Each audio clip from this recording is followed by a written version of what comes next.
तो लेकर आ चुके हैं आप सभी के लिए मध्य रेखा और देश जो है वो किस देश के बीच जो मध्य रेखा है वो रेखा के बारे में बताया, कौन सी रेखा जो है मैकमोहन रेखा और रेड क्लिफ रेखा को किस किस देश से के बीच है। तो उस सभी के लिए आप सभी को यहाँ पे लिख दिया गया। इससे सवाल जो है ना किसी भी एग्जाम में पूछा जाता है, 1 नंबर का पूछा जाता है। और ये 6 नंबर जो पूछा गया फ्रांस जर्मनी की मैग्नेट रेखा किस राज्य से है, तो ये प्रश्न जो है ना 2011 में पूछा गया, BSSC में ये प्रश्न पूछा गया था। तो इससे से किसी भी एग्जाम में आप सभी को GK का ये सवाल पूछ सकती है। तो चलिए आप सभी को यहाँ पे बताते हैं कि देश और मध्य रेखा। देश जो है ना वो देश का नाम लिखा गया, उस देश का रेखा और पूछती जाती है कितने कितने देश के बीच होता है। मध्य रेखा यानी बीच होती है, मध्य मतलब बीच, वही रेखा जो पूछा जाता है।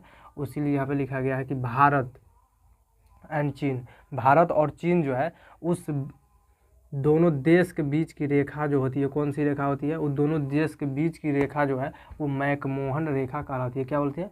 मैकमोहन रेखा। किसके किसके बीच? भारत और चीन के बीच पूछेगा तो मैकमोहन रेखा हो जाएगी। कौन सी? मैकमोहन रेखा हो जाएगी, मैकमोहन रेखा हो जाएगी। उसके बाद आता है 2 नंबर में आता है कि पाकिस्तान और अफगानिस्तान। कौन सी?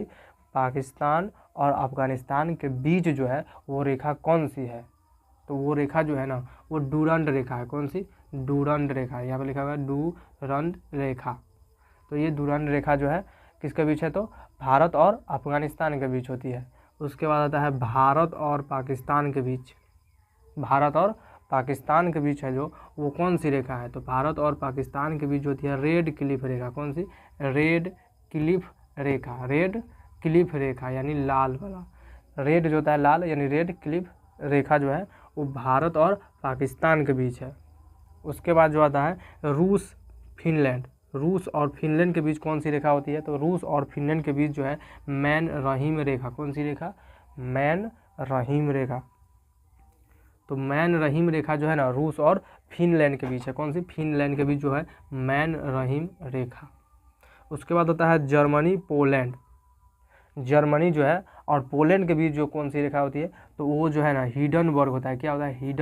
हिडनबर्ग रेखा। क्या होती है? हिडनबर्ग रेखा। हिडनबर्ग जो है जर्मनी और पोलैंड के बीच होती है। उसके बाद आता है 6 नंबर जो है कि फ्रांस और जर्मनी के बीच कौन सी रेखा है। फ्रांस और जर्मनी के बीच जो है ना वो होती है मैगिनोट रेखा। मैगिनोट रेखा जो है ये पूछा गया था BSSC 2011 में। ये प्रश्न पूछा गया था कि फ्रांस और जर्मनी के बीच कौन सी रेखा है, तो ये लिखा जाता है मैगिनोट रेखा। ऐसे जो सवाल जो है ना GK में एक सवाल हमेशा रहेगा। इस सभी को आप लोग इसको एकदम आसानी से याद कर लीजिएगा। बोलिएगा भारत और चीन के बीच, तो यहाँ पर बोलेगा मैकमोहन रेखा। उसके बाद हो जाएगा पाकिस्तान और अफगानिस्तान के बीच जो हो जाएगा डूरंड रेखा हो जाएगा। उसके बाद हो जाएगा भारत और पाकिस्तान के बीच तो रेड क्लिफ रेखा हो जाएगा। उसके बाद रूस और फिनलैंड के बीच हो जाएगा मैन रहीम रेखा हो जाएगा। उसके बाद जर्मनी और पोलैंड के बीच हिडनबर्ग रेखा हो जाएगा। उसके बाद फ्रांस और जर्मनी के बीच मैगिनोट रेखा हो जाएगा। तो इस सवाल से ना आपको एक सवाल पूछा जाएगा, किसी भी एग्जाम में GK का ये सवाल पूछा जाता है।